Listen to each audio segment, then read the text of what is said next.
Hello guys, welcome to our channel depth study. आज की class में हम आपको पढ़ाएंगे हाइब्रिडाइजेशन के बारे में। ये बीएससी फर्स्ट सेमेस्टर केमिस्ट्री की क्लासेस है। अगर आप इस वीडियो को पहली बार देख रहे हैं तो बता देते हैं कि इसकी अलग से प्लेलिस्ट भी बनी हुई है। वहाँ पर पूरे कोर्स को मतलब हर एक क्लास को डिटेल में बताया गया है। अगर आप देखना चाहते हैं वहाँ पर जाकर देख सकते हैं, ठीक है। और वहाँ पर देखिए, यहाँ पर थोड़ी 2-3 यूनिट और बची हुई हैं, उनको भी हम कवर करवा देंगे जल्द ही। फिलहाल आज का क्लास होगा हाइब्रिडाइजेशन पर। ये मोस्ट इम्पॉर्टेंट टॉपिक है, आप इस पर लिख भी सकते हैं, क्योंकि इसीलिए ये अगर आप MJPRU यूनिवर्सिटी से बिलोंग करते हैं तो ये 100% हम एक बात कह सकते हैं कि ये आपके एग्जाम में आनी ही आनी है, वो भी किसमें, लॉन्ग क्वेश्चन में। यानी ये पूरी जुगाड़ है 15 नंबर की। 15 नंबर का एक लॉन्ग आता है, तो 15 नंबर की पूरी जुगाड़ है। क्या करना होगा आपको इसमें एग्जाम में लिखने के लिए, पूरा हाइब्रिडाइजेशन लिखने को आता है। सबसे पहले बता देते हैं, आपको लिखना होगा कि हाइब्रिडाइजेशन होता क्या है। और मोस्टली पूछा जाता है SP2 और SP3, ठीक है। कई बार एग्जाम में आया भी है, तो अगर आपके पास प्रीवियस ईयर क्वेश्चन पेपर है तो आप उसमें भी देख सकते हैं। SP2 और SP3 तीन ही लिखने को आते हैं। और देखिए, यहाँ पर बहुत ज़्यादा नहीं है, छोटा सा ही, ज़्यादा बड़ा नहीं है, और आपको अच्छे से समझ में भी आएगा। तो चलिए बताते हैं। और एक बात यहाँ पर और है, ये टॉपिक जो है वो आपने 11th क्लास में भी पढ़ा होगा। आपने पढ़ा होगा वहाँ पर संकरण के नाम से। किसके नाम से? संकरण के नाम से। संकरण को ही हम इंग्लिश में क्या कहते हैं? हाइब्रिडाइजेशन कहते हैं। तो चलिए स्टार्ट करते हैं क्लास को, बताते हैं क्या होता है हाइब्रिडाइजेशन।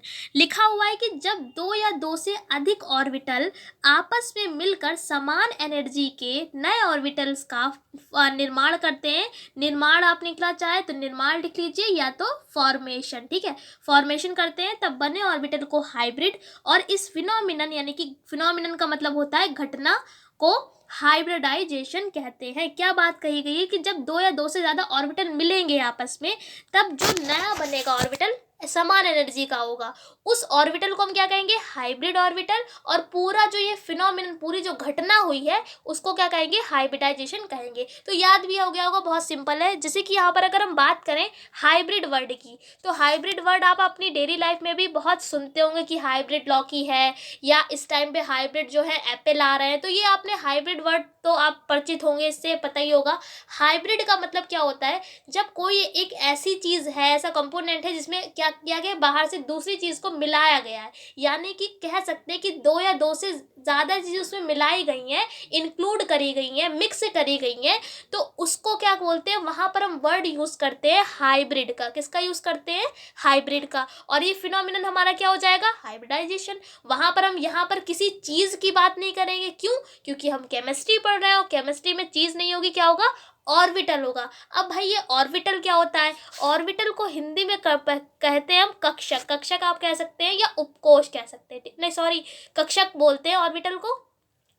तो कक्षक क्या होता है? जहां पर इलेक्ट्रॉन मूव करता है, इतना आप समझ लीजिए। जहां पर इलेक्ट्रॉन होता है उसे ऑर्बिटल बोलते हैं।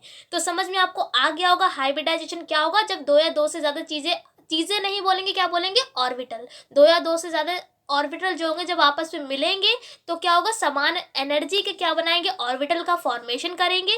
तो इस ऑर्बिटल को हम बोलेंगे हाइब्रिड ऑर्बिटल। और फिनोमिनन को क्या बोलेंगे? हाइब्रिडाइजेशन। फिनोमिनन लिखना चाहें तो लिख सकते हैं, वरना आप घटना भी लिख सकते हैं। इस घटना को क्या बोलते हैं?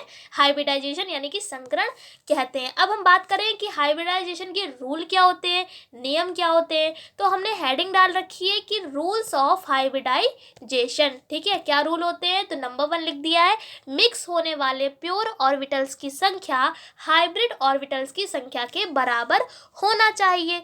अब ये क्या बात कह दी? देखिए, अब हमने आपको बताया दो या दो से ज्यादा ऑर्बिटल क्या होंगे? आपस में मिक्स होंगे, यानी कि मिलेंगे। क्या कहा गया है? जब तक ये अलग अलग है, अलग अलग का मतलब है प्योर है, प्योर का मतलब है शुद्ध है, यानी अभी तक मिला नहीं है। तो ऐसा ऑर्बिटल जो प्योर है अभी तक, उसकी संख्या। और जब मिल जाएगा, यानी कि हाइब्रिड बन जाएगा, वो जब मिल जाएगा यानी कि हाइब्रिड ऑर्बिटल की संख्या, दोनों की जो संख्या होगी, नंबर होगा, वो कैसा होगा? बराबर होगा, ठीक है। दूसरा पॉइंट है कि हाइब्रिडाइजेशन में ऑर्बिटल्स भाग लेते हैं, इलेक्ट्रॉन नहीं। ये बात कॉमन सी है यहाँ पर। कि हाइब्रिडाइजेशन जब भी होगा, यानी संकरण जब भी हम कराते हैं, तो वहाँ पर हम किसका कौन पार्टिसिपेट करता है? ऑर्बिटल पार्टिसिपेट करते हैं, इलेक्ट्रॉन नहीं करते हैं। उसके बाद थर्ड पॉइंट है कि हाइब्रिड ऑर्बिटल में इलेक्ट्रॉन्स की फिलिंग हुंड्स रूल के अकॉर्डिंग होती है। तो हुंड्स रूल यानी हुंड का नियम जो है वो आपने पढ़ा होगा 11th क्लास में, और अगर आपको नहीं याद है तो इसी चैनल पर अलग से जो 11th की प्लेलिस्ट बनी है उसमें हमने बना भी रखा है हुंड रूल क्या होता है। देखना चाहें तो आप वहाँ पर जाकर देख सकते हैं, यहाँ पर डिस्कस नहीं करेंगे। तो इलेक्ट्रॉन की जो फिलिंग होगी, यानी इलेक्ट्रॉन को हम कैसे भरेंगे, तो वो बताता है हमारा हुंड रूल, इसी के अकॉर्डिंग होती है। उसके बाद फोर्थ और लास्ट पॉइंट है रूल का, वो है कि ऑर्बिटल्स की एक सर्टेन ज्योमेट्री होती है। सर्टेन को हम भाई बोलते हैं निश्चित। निश्चित का मतलब क्या है? ये चीज निश्चित है, ठीक है। ज्योमेट्री का मतलब होता है आकृति, आकृति या आकार आप बोल सकते हैं, या दिखने में उसकी शेप कैसी होगी। तो कोई भी ऑर्बिटल होगा उसकी एक ज्योमेट्री होती है, जैसे कि कई सारे ऑर्बिटल बात करें तो एस पी डी एफ, ये सब क्या है? ऑर्बिटल्स है, 4 ऑर्बिटल होते हैं। अगर बात करें एस की, तो एस की ज्योमेट्री कैसी होती है? गोल होता है ये, ठीक है। पी कैसा होता है? वो डम्बलाकार होता है। डम्बलाकार कुछ इस टाइप में होता है। डम्बलाकार किस तरीके से आप कहेंगे? जो डंबल्स नहीं होते हैं जिम में जो मसल्स बनाने के लिए, तो वो कुछ इस टाइप से होता है, ठीक है। डी में क्या होता है? कुछ इसी टाइप से होता है। एफ में जो होता है, एफ की कोई निश्चित आकृति ही नहीं होती है। डी में क्या होता है? डंबलाकार क्या करते हैं कुछ यहाँ पर डी की होती है दुई डंबलाकार, इसकी आकृति हो जाती है। समझ में आ गया यहाँ पर? अगर हम यहाँ पर एक बात आपको और बता देते हैं, जो हमारा एस ऑर्बिटल होता है इसमें 2 इलेक्ट्रॉन की, इसमें इलेक्ट्रॉनों की संख्या कितनी होती है? 2 होती है। ये सारी चीज़ें इसलिए आपको बता रहे हैं क्योंकि अभी हम आगे आपको टाइप जब इसके पढ़ाएंगे, sp हाइब्रिडाइजेशन, sp2 पढ़ाएंगे, sp3 पढ़ाएंगे।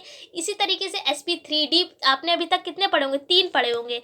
sp और sp2 और sp3, ये 3 अभी तक आपने फर्स्ट ईयर क्लास में पढ़े होंगे। यहाँ पर और थोड़ा सा बढ़ा देंगे, sp3d आ जाएगा, फिर sp3d2 आ जाएगा, उसके बाद sp3d3 आ जाएगा। तो ये सारे यहाँ पर आपको पढ़ाए जाएंगे, ये 3 आप पढ़ चुके होंगे। तो इसीलिए यहाँ पर कुछ कॉमन बातें आपको बता रहे हैं, अगर आपको नहीं पता है तो आपको हम बता देते हैं। एस में इलेक्ट्रॉन 2 होते हैं। कितने होते हैं? 2 होते हैं। एक बॉक्स का मतलब है ऑर्बिटल। क्या मतलब है? हम यहाँ पर बॉक्स यूज कर रहे हैं वर्ड, बट ये क्या है? ऑर्बिटल। एस में एक ऑर्बिटल में 2 इलेक्ट्रॉन होते हैं, एक क्लॉकवाइज भरा जाता है, एक एंटी क्लॉक। क्लॉक का मतलब है सीधा, एंटी क्लॉक का मतलब है उल्टा। ये क्या है? इलेक्ट्रॉनों की संख्या। पी ऑर्बिटल की बात करें तो इसमें 3 ऑर्बिटल बनते, 3 बॉक्स बनते हैं कुछ इस तरीके से। इलेक्ट्रॉन कितने होंगे?